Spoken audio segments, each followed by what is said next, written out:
Lithium ion battery হলো একটা secondary sell. এই সেলের বৈশিষ্ট্য হচ্ছে এই সেলকে রিচার্জ করে বারবার ব্যবহার করা যায়। লিথিয়াম আয়ন ব্যাটারি তৈরিতে আমরা অ্যানোড হিসেবে লিথিয়াম পরমাণুযুক্ত গ্রাফাইট শীট ব্যবহার করব এবং ক্যাথোড হিসেবে লিথিয়াম মেটাল অক্সাইড ব্যবহার করব। প্রিয় শিক্ষার্থী, অ্যানোড হিসেবে লিথিয়াম যুক্ত গ্রাফাইট শীট, যেটার সংকেত আমরা এভাবে লিখতে পারি, এটা আসলে একটা সংকর যেখানে এক্স পরমাণু লিথিয়াম আছে আর কার্বন আছে 6 পরমাণু। এরকম সংকর নিয়ে আমরা এই লিথিয়াম পরমাণুযুক্ত অ্যানোড শীট দিয়ে গ্রাফাইট শীট দিয়ে অ্যানোডটা তৈরি করব। অপরদিকে এই যে এই লিথিয়াম পরমাণু অ্যানোডে ইলেকট্রন দান করে লিথিয়াম আয়ন তৈরি করবে। লিথিয়াম আয়নগুলো অ্যানোড হতে ক্যাথোডের দিকে ধাবিত হয়। এই জন্য লিথিয়াম আয়ন ব্যাটারি বলা হচ্ছে, যেহেতু এখানে লিথিয়াম আয়নই তৈরি হয়ে ক্যাথোডের দিকে ধাবিত হয়। প্রিয় শিক্ষার্থী, ক্যাথোড হিসেবে আমরা লিথিয়াম ধাতব অক্সাইড ব্যবহার করতে পারি। সেক্ষেত্রে এই যে লিথিয়াম কোবাল্ট অক্সাইড ব্যবহার করা যেতে পারে, লিথিয়াম ম্যাঙ্গানিজ অক্সাইড ব্যবহার করা যেতে পারে, লিথিয়াম আয়রন ফসফেট ব্যবহার করা যেতে পারে, এর যে কোনো একটা যৌগ ব্যবহার করা যেতে পারে। তবে আমরা এই বিক্রিয়া, এখানে যে বিক্রিয়াটা দেখাবো তা আসলে এই যে লিথিয়াম কোবাল্ট অক্সাইড এর সাথেই বিক্রিয়াটা দেখাবো। এই জন্য আমরা এই লিথিয়াম কোবাল্ট অক্সাইডটা রেখে দিলাম।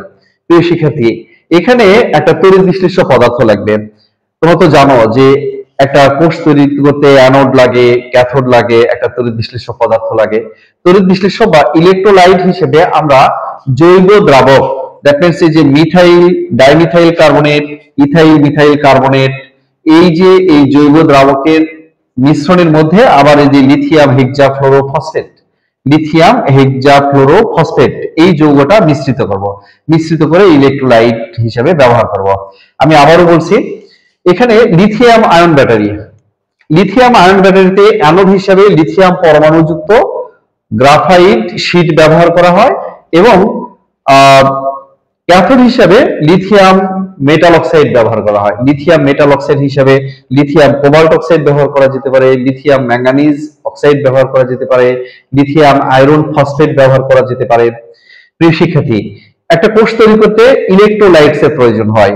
ইলেকট্রোলাইটস হিসেবে আমরা এখানে জৈব দ্রাবক, that means dimethyl carbonate, ethyl methyl carbonate, এই দ্রাবকে এই যে লিথিয়াম হেক্সাফ্লোরোফসফেট এর একটা মিশ্রণ ব্যবহার করব। এইভাবে আমরা অ্যানোড, ক্যাথোড এবং ইলেকট্রোলাইট দিয়ে লিথিয়াম আয়ন ব্যাটারি তৈরি করব। এবার দেখা যায় যে লিথিয়াম আয়ন ব্যাটারিতে কি ধরনের বিক্রিয়া ঘটে যখন আমরা লিথিয়াম আয়ন ব্যাটারি ব্যবহার করব। দ্যাট মিন্স ডিসচার্জিং বিক্রিয়াটা কি হবে। লিথিয়াম আয়ন ব্যাটারি যখন ব্যবহার করব তখন যে বিক্রিয়াটা ঘটবে সেই বিক্রিয়াকে আমরা বলবো ডিসচার্জিং বিক্রিয়া। ডিসচার্জিং বিক্রিয়ায় আমরা দেখতে পাচ্ছি যে অ্যানোডে একটা বিক্রিয়া ঘটবে, ক্যাথোডে একটা বিক্রিয়া ঘটবে। অ্যানোডে জারণ বিক্রিয়া ঘটবে, সর্বদাই এটা ঘটে। অ্যানোডে জারণ, ক্যাথোডে বিজারণ বিক্রিয়া ঘটে। অ্যানোডে দ্যাট মিন্স এই যে এই তড়িৎদ্বারে, অ্যানোড তড়িৎদ্বারে এক্স মোল লিথিয়াম পরমাণু আছে, সরি এক্সটি লিথিয়াম পরমাণু আছে আর 6টি কার্বন পরমাণু আছে। যেহেতু এটা আমি বলছি এটা সংকর, তাহলে এই লিথিয়াম পরমাণু এই লিথিয়াম পরমাণু প্রত্যেকেই একটা করে ইলেকট্রন দান করবে। তো লিথিয়াম পরমাণু ইলেকট্রন দান করলে কি হবে? লিথিয়াম আয়নে পরিণত হবে। লিথিয়ামের যোজনী 1, কারণ লিথিয়াম হচ্ছে ক্ষার ধাতু, ক্ষার ধাতুর যোজনী 1 হয়। লিথিয়াম একটা করে ইলেকট্রন দান করবে আর লিথিয়াম আয়নে পরিণত হবে। এভাবে এক্সটি লিথিয়াম পরমাণু এক্স সংখ্যক ইলেকট্রন দান করবে। এই যে তোমরা দেখতে পাচ্ছ যে এখানে এক্স সংখ্যক লিথিয়াম ইলেকট্রন দান করে এক্স সংখ্যক লিথিয়াম পরমাণু এক্স সংখ্যক লিথিয়াম আয়নে পরিণত হয়। এক্স সংখ্যক লিথিয়াম আয়নে পরিণত হয়। এই এক্সটা আসলে এই জায়গাটাতে দেওয়া হয়েছে, এক্স সংখ্যক লিথিয়াম আয়নে পরিণত হয়েছে। অপরদিকে এই যে 6টা কার্বন পরমাণু আলাদা করে লেখা হয়েছে। এবার দেখা যায় যে ক্যাথোডের বিক্রিয়াটা কিভাবে লেখা হলো। ক্যাথোডে ধরে নিলাম যে ক্যাথোডে লিথিয়াম 1 মোল থেকে এক্স সংখ্যক পরমাণু বিয়োগ করা হয়েছে। এখানে এইভাবে লিথিয়াম পরমাণু আছে আর কোবাল্ট অক্সাইড আছে। এটা একটা যৌগ যেখানে আসলে লিথিয়াম আয়ন হিসাবে আছে। প্রিয় শিক্ষার্থী, এখন দেখো এই যে এই লিথিয়াম আয়ন সরি, এখানে আসলে লিথিয়াম আমরা আয়ন লিখবো না। এখানে যে এই লিথিয়াম আয়ন এক সংখ্যক তৈরি হলো, এক সংখ্যক লিথিয়াম আয়ন তৈরি হলো, এই লিথিয়াম আয়ন ক্যাথোডের দিকে ধাবিত হবে এবং ক্যাথোড থেকে ইলেকট্রন গ্রহণ করবে। ক্যাথোড থেকে এক্স স্মল ইলেকট্রন বা এক্স সংখ্যক ইলেকট্রন গ্রহণ করে আবার এই যে লিথিয়াম এক্স এরকম লিথিয়াম পরমাণু তৈরি করবে, যা এটার সাথে যুক্ত হবে। দেখো এই যে এটার সাথে যুক্ত হবে লিথিয়াম 1 - এক্স, এর সাথে যুক্ত হয়ে সিম্পলি 1 মোল লিথিয়াম তৈরি করবে, যেটা কোবাল্ট অক্সাইডের সাথে যুক্ত থাকবে। এইভাবে আসলে বিক্রিয়াটা ঘটবে। প্রিয় শিক্ষার্থী, দেখো এই বিক্রিয়াটা একটুখানি জটিল আছে। যে আমরা বলছি যে এখানে লিথিয়াম পরমাণু আছে, প্রত্যেকটা পরমাণু একটা করে ইলেকট্রন দান করে। যেহেতু এক্স সংখ্যক পরমাণু আছে তাই এক্স সংখ্যক ইলেকট্রন দান করছে, দান করে এখানে এক্স সংখ্যক লিথিয়াম আয়নে পরিণত হয়েছে। অন দ্য আদার হ্যান্ড ক্যাথোডে কি ঘটছে? ক্যাথোডে এই যে লিথিয়াম পরমাণু, এখানে ধরে নেওয়া হচ্ছে লিথিয়াম পরমাণু হচ্ছে 1 - এক্স সংখ্যক।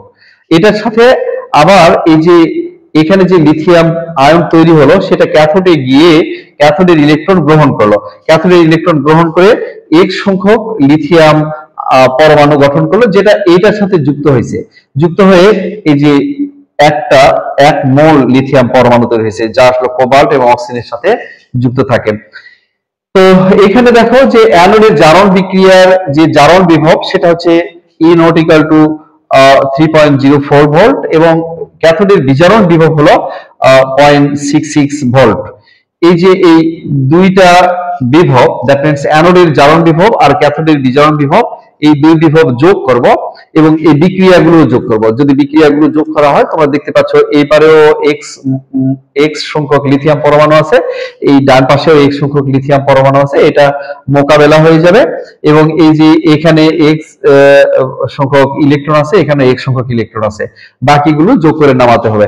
এটা আমরা এখানে নামালাম আর এইটা এখানে নামালাম। এরপরে দেখো এটা যোগ করে এখানে দেখো যে ডান পাশে এই যে এই লিথিয়াম কোবাল্ট অক্সাইড নিচে আসলো, এরপরে এই যে কার্বন থাকলো, কার্বনটা আমরা লিখলাম আর এই ভোল্টেজ দুটো যোগ করে দিলাম। প্রিয় শিক্ষার্থী, এইভাবে আসলে আমরা ডিসচার্জিং বিক্রিয়াটা লিখবো। এরপরে আমরা ডিসচার্জিং এর পরে আমরা রিচার্জ করব। যখন ব্যাটারির ভোল্টেজ ডিফারেন্স কমে যাবে তখন আমরা এটাকে রিচার্জ করব। রিচার্জ প্রক্রিয়ার বিক্রিয়াটা তোমরা খুব সহজেই লিখতে পারবে। তোমরা কি করবে, এই বিক্রিয়াটা জাস্ট এই প্রোডাক্ট গুলোকে রিঅ্যাক্ট্যান্ট করে দিবে আর রিঅ্যাক্ট্যান্টকে প্রোডাক্ট করে দিবে, আর এখানে উল্টে দিবে। তখন হচ্ছে এইটাই হবে ক্যাথোডের বিজারণ, আর এইটাতে তোমরা দেখতে পাচ্ছ যে এই রিঅ্যাক্ট্যান্ট, এই রিঅ্যাক্ট্যান্ট গুলোকে প্রোডাক্ট করে দিবে আর প্রোডাক্ট গুলোকে রিঅ্যাক্ট্যান্ট বানিয়ে দিবে, দিয়ে বলবে যে এইটাই অ্যানোড। যেটা আসলে ডিসচার্জিং এর সময় যেটা অ্যানোড থাকে, চার্জিং এর সময় সেটা ক্যাথোডে ঘটে, আর ডিসচার্জের সময় যেটা ক্যাথোড হয় আর চার্জিং এর সময় সেটা অ্যানোড হয়। অর্থাৎ আমি বলতে চাচ্ছি যে যখন এটা ডিসচার্জ করা হবে বা ব্যাটারি যখন ব্যবহার করা হবে তখন এটা গ্যালভানিক কোষের মতো আচরণ করবে, এবং যখন এটা আমরা রিচার্জ করব তখন এটা তড়িৎ বিশ্লেষ্য কোষের মতো আচরণ করবে। এই ছিল তোমাদের এই লিথিয়াম আয়ন ব্যাটারি সম্পর্কে আলোচনা। আশা করি তোমরা বুঝতে পারছো এবং এটা তোমাদের পরীক্ষার জন্য খুবই গুরুত্বপূর্ণ।